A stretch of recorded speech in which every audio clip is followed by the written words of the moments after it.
Jai Sitaram. Ayodhya Ch, chapter 12.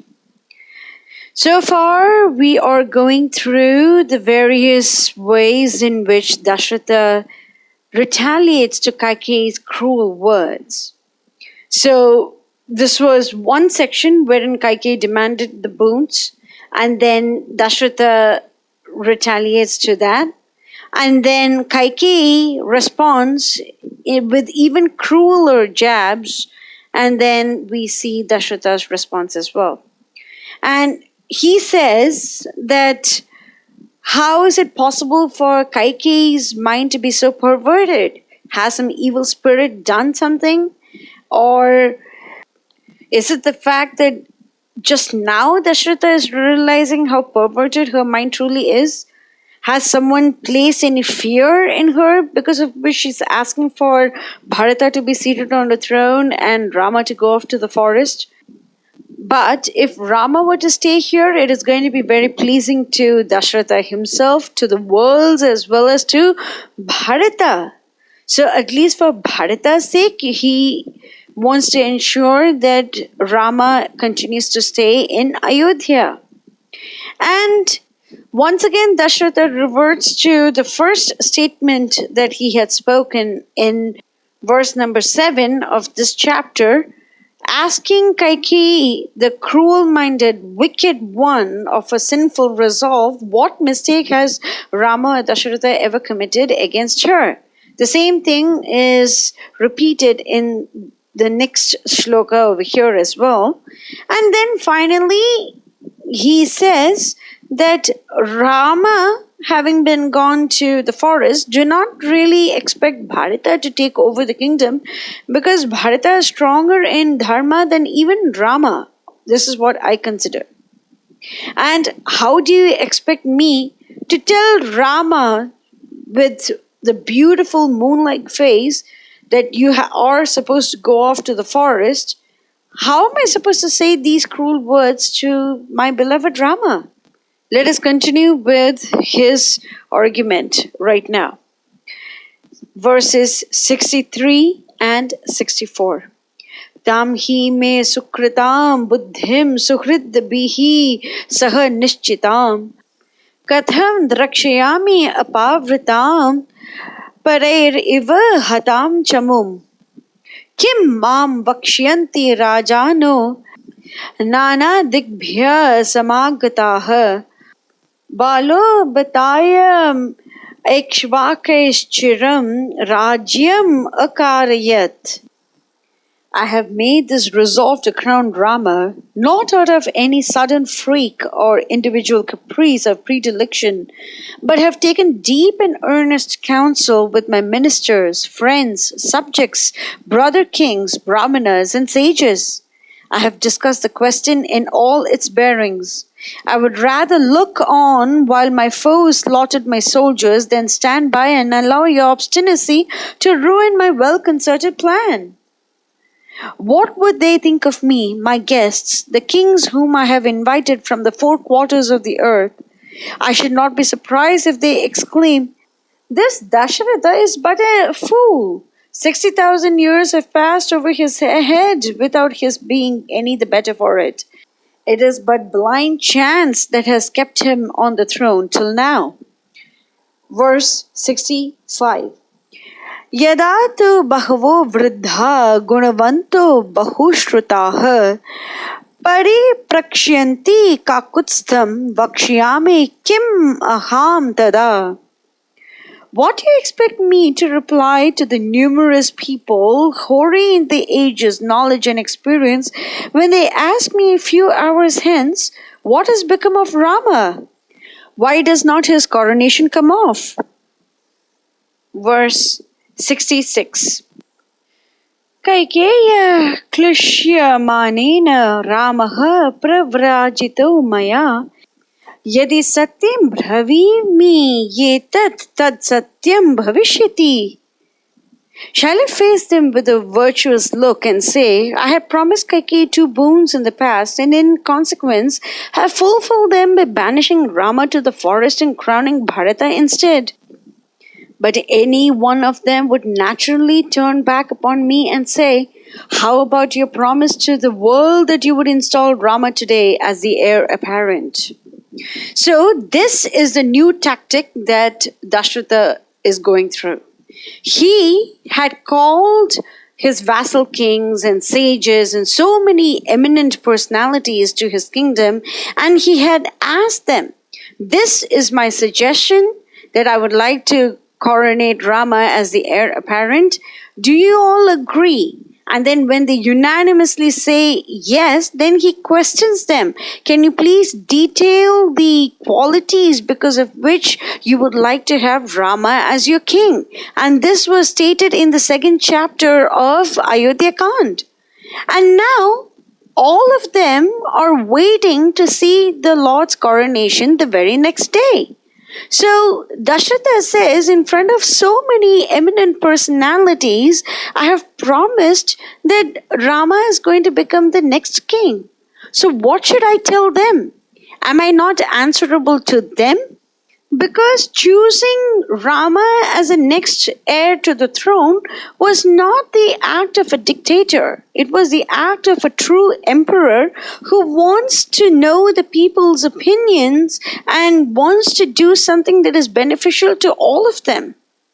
And Rama, being the limelight of all the people, being the heart's desire of every single person, all the kings were so happy to universally say that yes, Rama is the perfect person to be the next heir of the kingdom.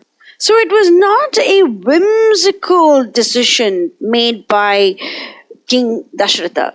Whereas he's saying that what you want is whimsical.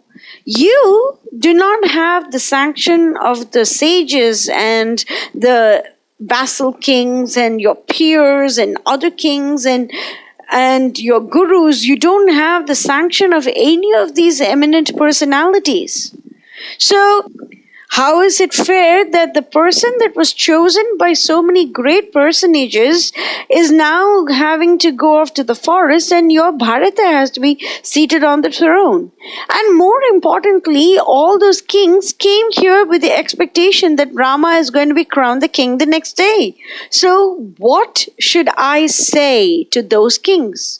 Should I say that thanks to Kaikeyi, the whole world is going to be in sorrow that Rama has to go off to the forest for no crime of his and Bharata has to become the next king just because Kaikeyi wills it? How is it possible for me to even do something like this?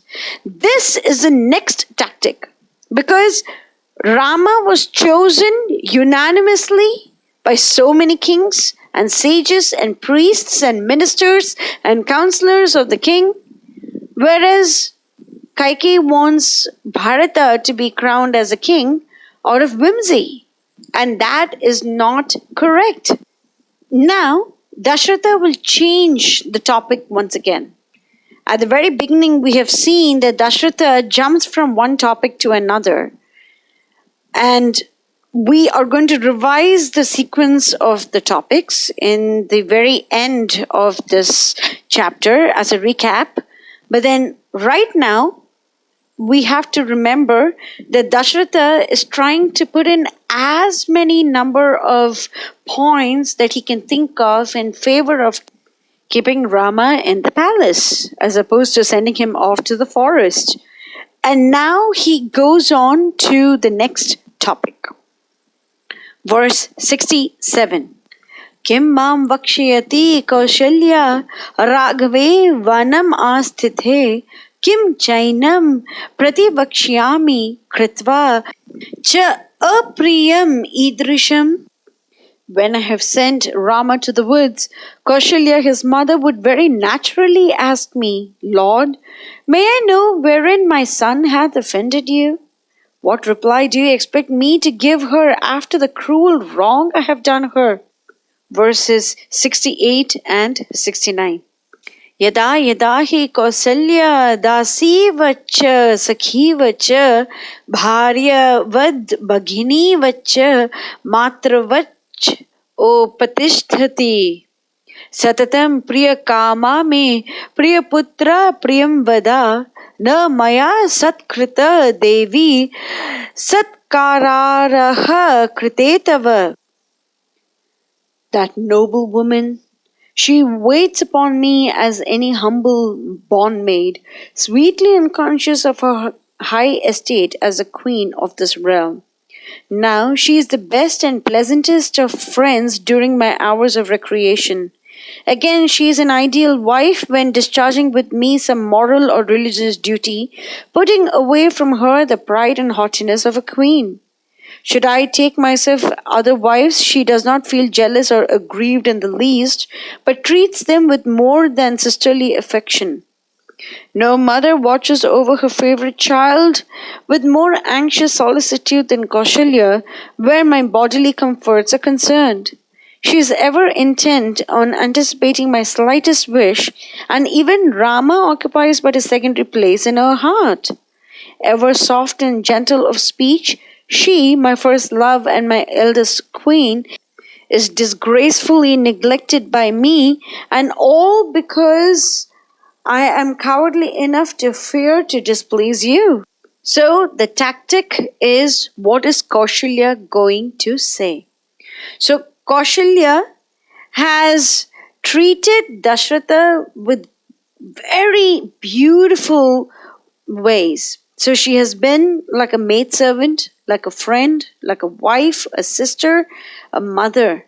However, she was not treated properly by King Dasaratha because Dasaratha always wanted to favor Kaikeyi because she was his favorite queen and because she had saved his life once in the battlefield.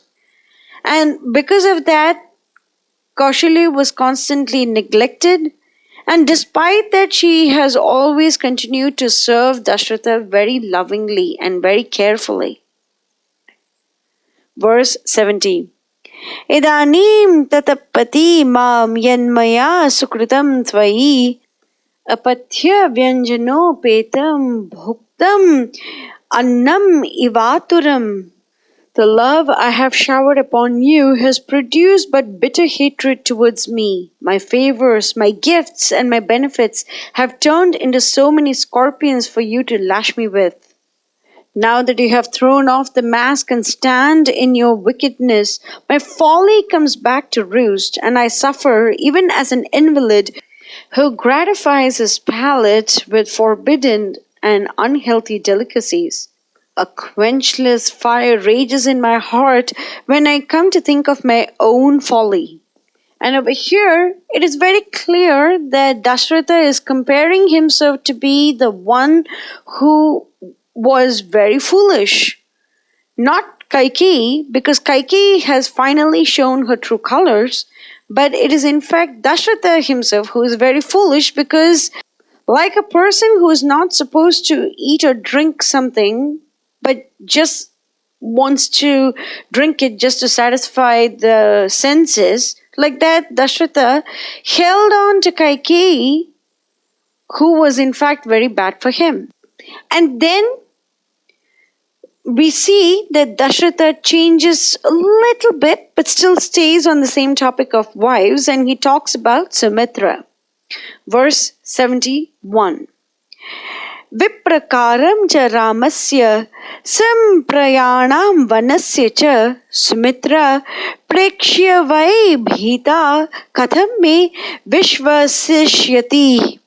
Sumitra, on whom I have never bestowed a thought of love or concern, will rightly be terrified at this atrocious act of mine, and ever after shun me as a plague, for her turn may come at any moment to suffer at my hands. So, Sumitra could think that if Rama, whom the king loves more than his own life, has now been sent off to the forest, what is going to happen to her and her two sons?